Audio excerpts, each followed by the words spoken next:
Who am I here with today? Dana White. And how did you get rich? I sell fights for a living. What do you mean? I'm the CEO of the UFC. And you're running a billion-dollar company. Multi-billion-dollar company. What is the greatest advice that you ever received throughout your career? May God have mercy upon my enemies, because I won't. There's no mercy for the competition. No, there's no mercy for the competition. When you build something great and you're making money, everybody's coming. Everybody's coming for you to try to take a piece or take you down. And if you don't jump out of bed every day and strap up and get ready to go to war, you're never going to make it. Have you ever been afraid of competition? No, I love competition. I mean, I just did the 60 Minutes interview and we asked around about you and what do you think people said? And I knew they were going to say loyal, right? And what do you think other people said? Bully. Anybody that said I was a bully tried to compete with me and lost. You got their asses kicked. Yeah, that's how it works. If you want to pick a fight, there's a winner and a loser in a fight. And I love that shit. You brought up loyal though. How important is it to keep your word in business? It's everything. Think about this. COVID is just the perfect example. And real quick, for my audience, for the people that don't understand this, during COVID, every major sports organization, they were shutting down. They're done. You decided to go out to the Middle East and you pioneered the business out there. Why did you do that? You know, you have all these employees and these people who show up every day and work hard for you. And the shit hits the fan. It's the scariest time in the world. And just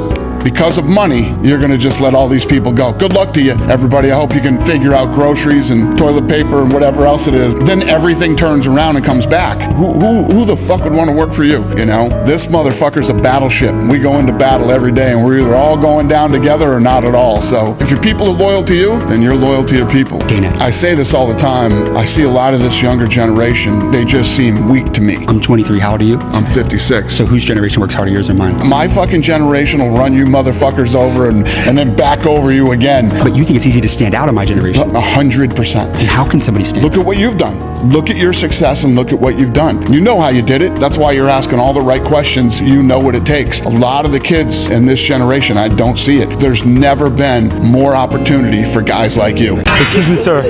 Sir, how did you get rich? How did I get rich? You know what this building is? New York Stock Exchange? Yes. That's where I got rich. What do you do? I'm a trader on the floor of the stock exchange. I've been doing it for 40 years. I'm the longest standing broker in the world, the most famous stockbroker in the world. How long have you been on Wall Street? You know who I am, don't you? Yes, that's right. Does he make a lot of money?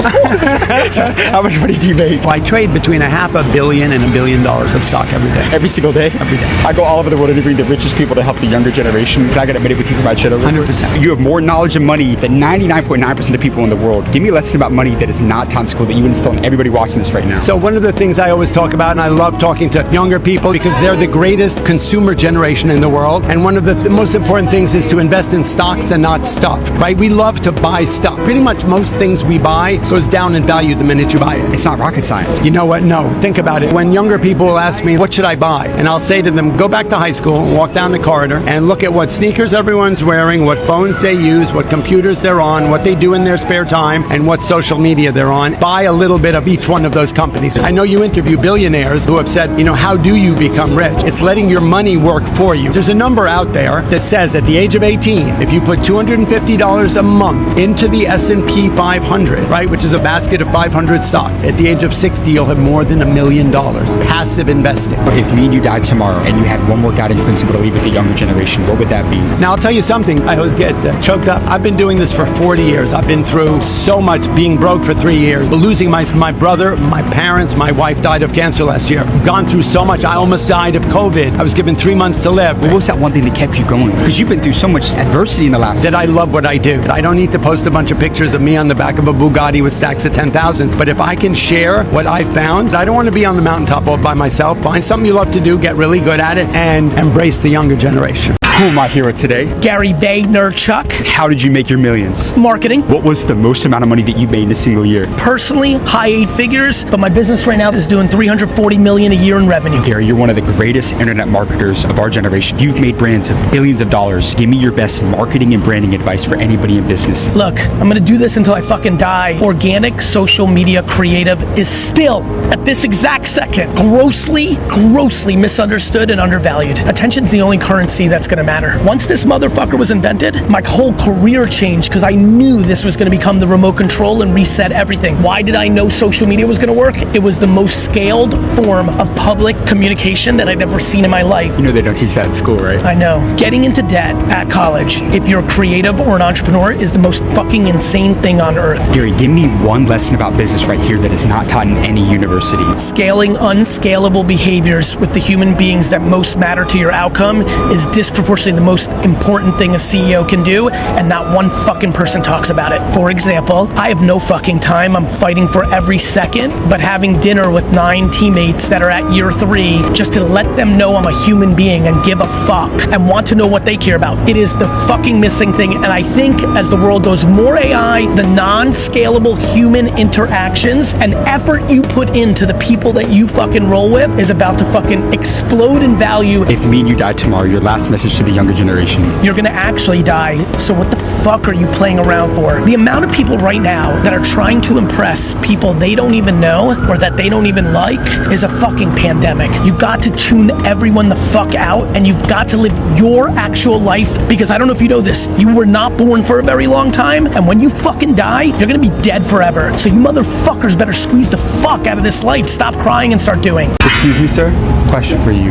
How did you become wealthy? And how would you know that I am? I could tell, man. What did you do? Well, let me tell you the original story. I'm a Holocaust survivor. And as a Holocaust survivor, you've gone through so much. How old are you? I am now over 90. How old were you during the Holocaust? 5.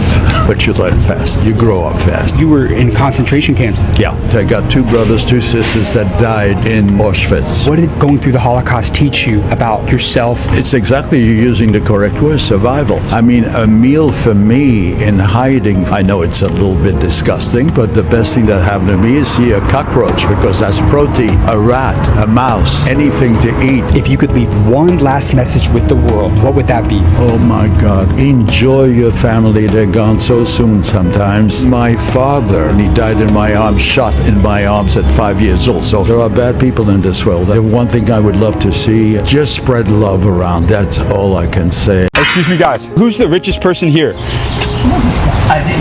Is this your house? It is. How did you get rich, sir? You like roller coasters? I own amusement parks, 13 of them. At what age did you make your first million? 27. How old are you? Going on 85. You asked me to give advice to young people. Marry a great gal. How long have you been married? 55 years. Let me just put it this way, okay? The best relationship a person could have, in my opinion, is with their wife. Unfortunately, over 50% of marriages end up in divorce, which is sad. Are you still in love with your wife? Well, I am. Unfortunately, she passed away about 3.5 years ago, but I still love her. We're all on the same road. Some are just ahead of others. I'll join her. Did you come from a lot of money growing up? 0. So how in the world did you get money to buy amusement parks? Well, I ended up beg, borrow. I didn't say steal, but I didn't steal. But you didn't grow up with a lot of money. What was your turning point to financial freedom? I tell young kids all the time, would you like to be wealthy? Would you like to be smart? Early to bed, early to rise, makes a man healthy, wealthy, and wise.